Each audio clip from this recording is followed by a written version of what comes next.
Καλησπέρα, είμαι Εμιλία Γάκη, είμαι φωτογράφος και εικαστικός και θα σας παρουσιάσω το έργο μου με τίτλο Pair of Frogs, ένα ποίημα του Κινέζου φιλόσοφου Bai Zhuyi, το οποίο έχω γράψει με κλωστή επάνω σε χαρτί.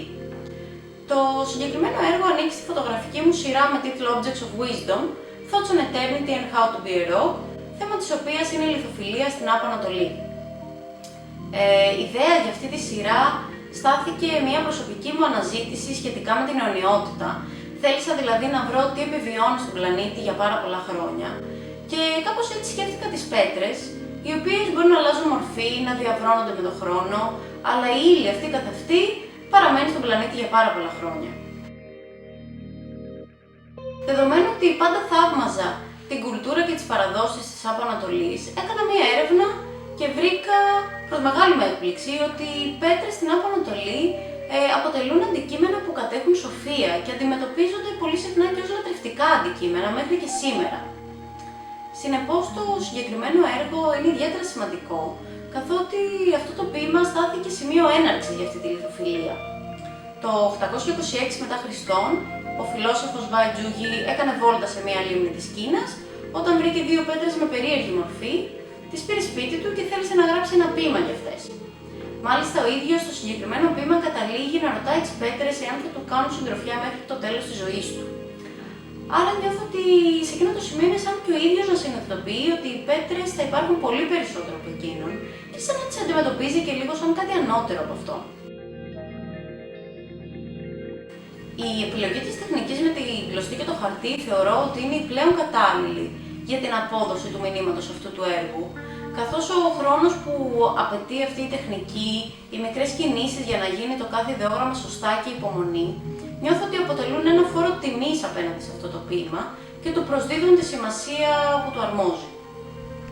Η τεχνική αυτή παράλληλα με ενδιαφέρει πάρα πολύ γιατί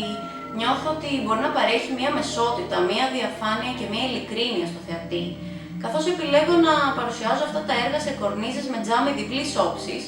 έτσι ώστε ο θεατής να βλέπει και την μπροστινή όψη του έργου, αλλά και την πίσω όψη, η οποία μαρτυρά και τον τρόπο δημιουργίας του έργου.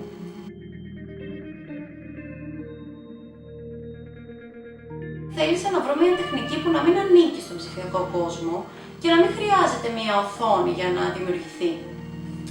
Άρα θα μπορούσα να πω ότι απολαμβάνω ιδιαίτερα αυτή την τεχνική και τη διαδικασία δημιουργίας του έργου.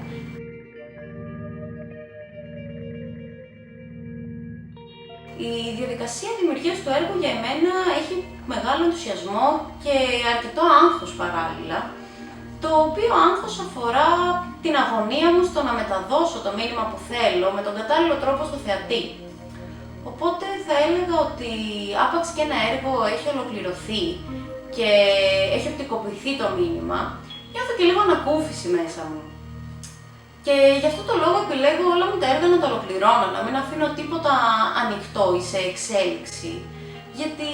αντιμετωπίζω όλα μου τα έργα σαν έναν προβληματισμό μου, ο οποίος παίρνει μία μορφή και υπάρχει πλέον ως μία αυτόνομη εντότητα και άρα εγώ μπορώ να προχωρήσω σε επόμενα έργα. Ο τρόπος που ξεκινώ να δημιουργήσω μία σειρά ή ένα έργο νιώθω ότι είναι λίγο παρόμοιος. Δηλαδή όλα ξεκινούν με έναν προσωπικό μου προβληματισμό, όπου μετά περνάω στην έρευνα και αναζητώ πηγές, είτε στον τομέα της ψυχολογίας, είτε της θρησκείας, είτε μέσω της ιστορίας, και μέσα από αυτές τις πηγές κάνω κάποιες συνειδητοποιήσεις, βγάζω συμπεράσματα, συνειδητοποιώ κάποια πράγματα παραπάνω, κάνω κάποιους παραλληλισμούς σχετικά με τον προβληματισμό μου, οπότε με βοηθούν αυτές οι πηγές για να ολοκληρώσω το έργο μου και να το εξελίξω. Αυτή ήταν η παρουσίασή μου για το έργο μου με τίτλο